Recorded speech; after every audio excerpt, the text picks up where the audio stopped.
حسان صاحب د یو نظم غوښتنه درنه کومه، زما هم ډېر خوښ دی او دا امیر صاحب چې ما سره کوم ناست دی زما دا ملګری، نو ده خصوصي ما ته دا خبره کړې وه چې کله حسان صاحب لاړ شو نو د دې نظم غوښتنه به ترې کې ختم نبوت باره کې ستاسو یو نظم. ډېره زیاته مننه. ختم نبوت باره کې ما لیکلی او زما په خیال هر لیکوال له پکار دی چې کله لیک کوي لومړی فرض د هغه دا دی چې خپل اسلام د خپل نبي سره د مینې اظهار وکړي. نو زه به ختم نبوت هغه نظم داسې دی چې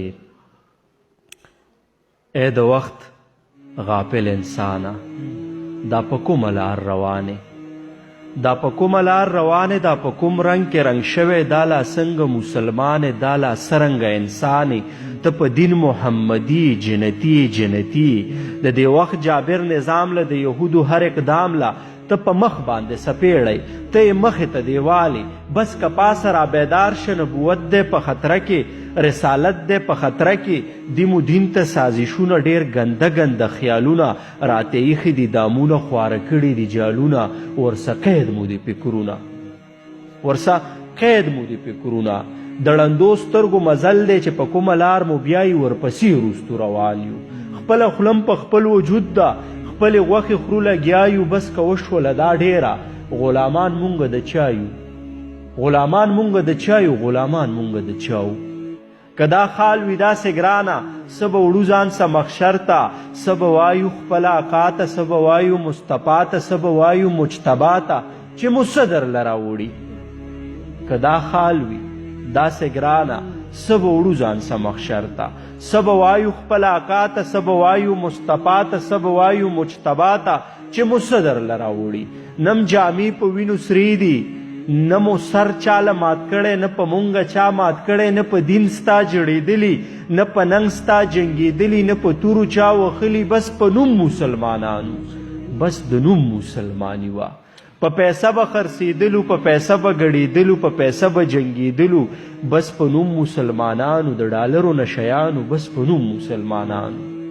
خو اوس وخت د انتقام دی.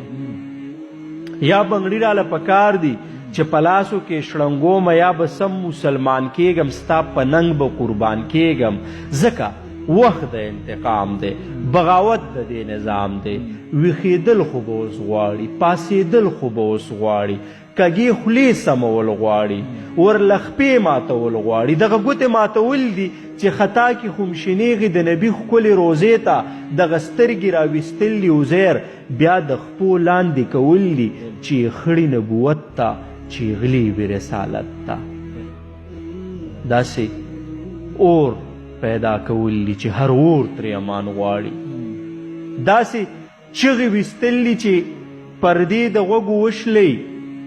داسې مینه کول غواړي چې قربان شو له آقا نه، چې قربان شو مصطفی نه.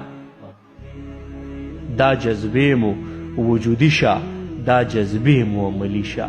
دا د حق ناره بلنده د چاړه د خولې زینت کا، کون له هم سماعت ورکا. ړندې سترګې هم بینا که، د هتي غوږ کې اوده دی لږ هغه هم را بیدار که، شل او ګوټ په خپو روان کا. ربه کلکه مسلمان کا، دا حسان هم سم حسان کا. هغه توره د خالد را چې دا قوم پې تورور شي، مټور شي، زورور شي، بیا به لیکم، بیا به وایم، بیا به ستایم. څنګ پرغون غوندې خوبونه زمونږ سترګو کې ځایږي، څنګ پرغون غوندې خوبونه زمونږ سترګو کې ځایږي. صلی الله علیه وسلم.